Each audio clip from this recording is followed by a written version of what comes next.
the circle of 12 as a concept.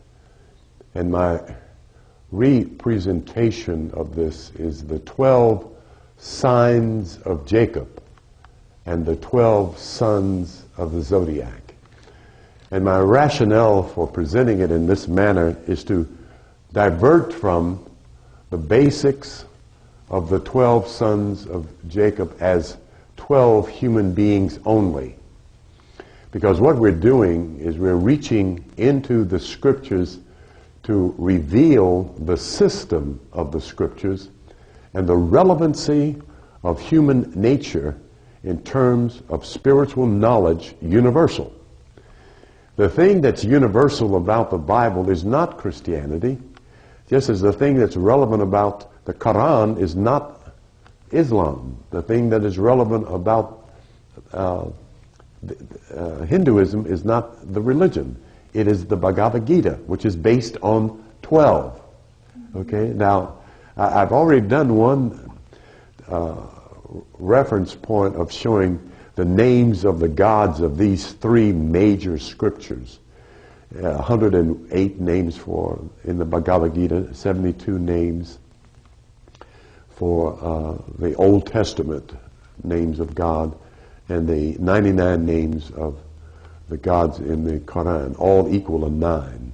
And the 9 is the sum total of the circle of 360 degrees. So we have this standard in all of the scriptures that makes direct reference again to Zodiac and Zodiac knowledge.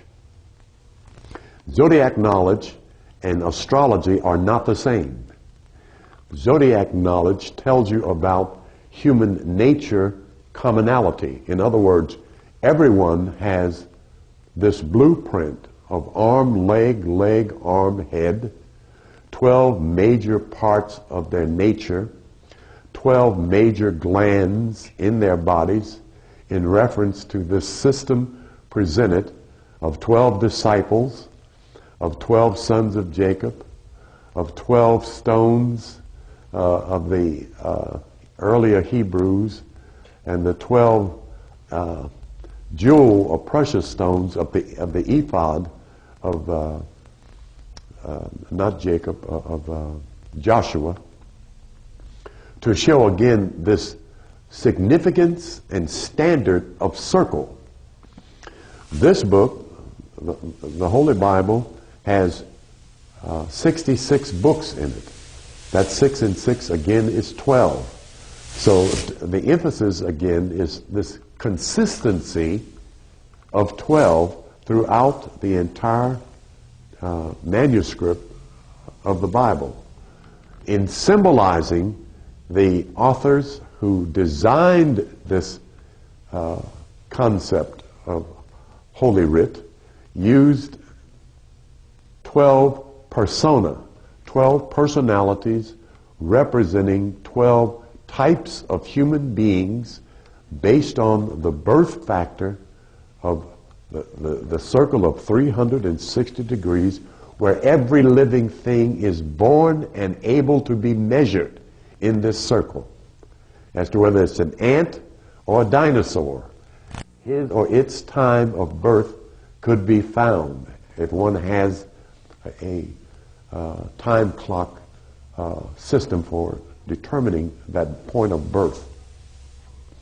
And since we're already constructed under the 12 months of the year, we have these 12 segments of a circle prepared for measuring the entrance of all life form.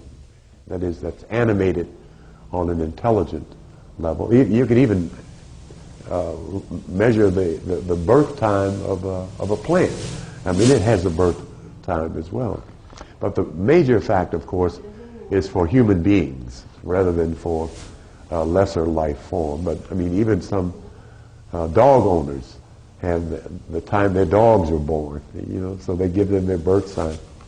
And the other phenomena here is that there are millions of Africans in Africa who have no concept of what day, what hour, or what month they were born. I'm talking not 500 years ago, I'm talking yesterday and today. There are Africans being born who have no idea what month, day, or year they were born. There are millions of them that don't even know how old they are. They have no concept of their age because no one kept the records. It wasn't relevant to the needs of the time in terms of food, of clothing, of shelter. So that particular, I met a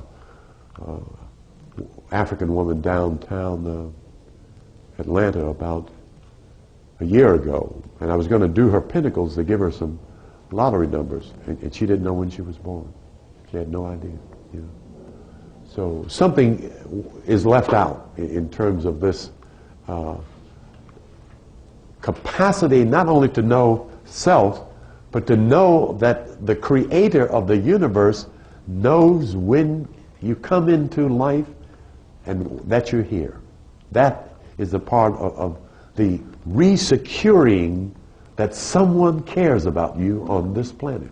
One of the delightful things you get from the Kybalion in reading it is this feeling of well-being when you understand that infinity knows that you're here.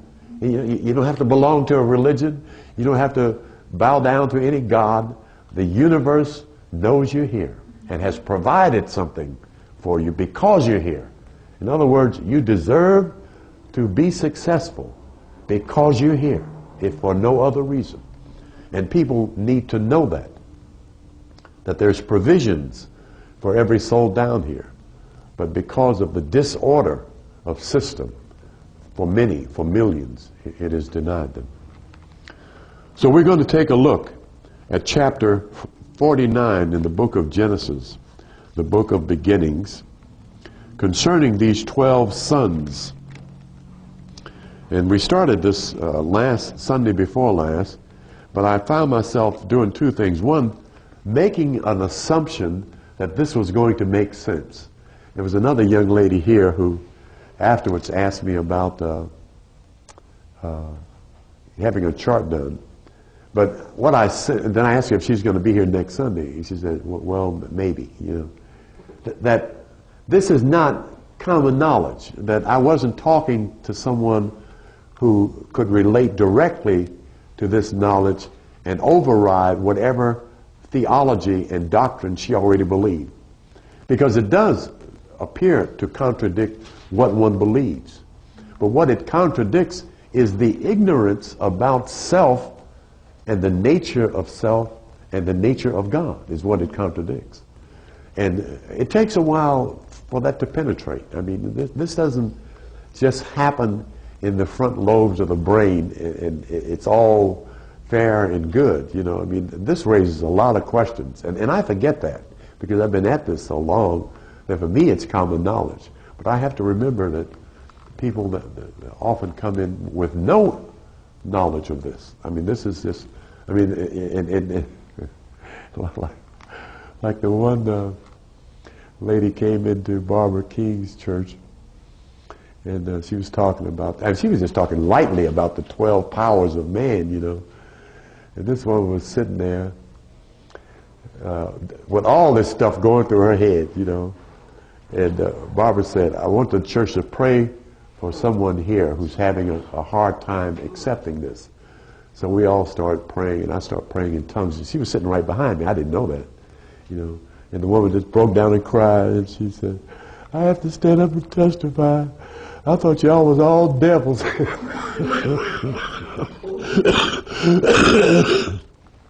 And it was frightening to her, a totally new experience to think. And I mean, Barbara didn't even say, didn't even talk about John 10:31, 36, about Godhood. She was just talking about the 12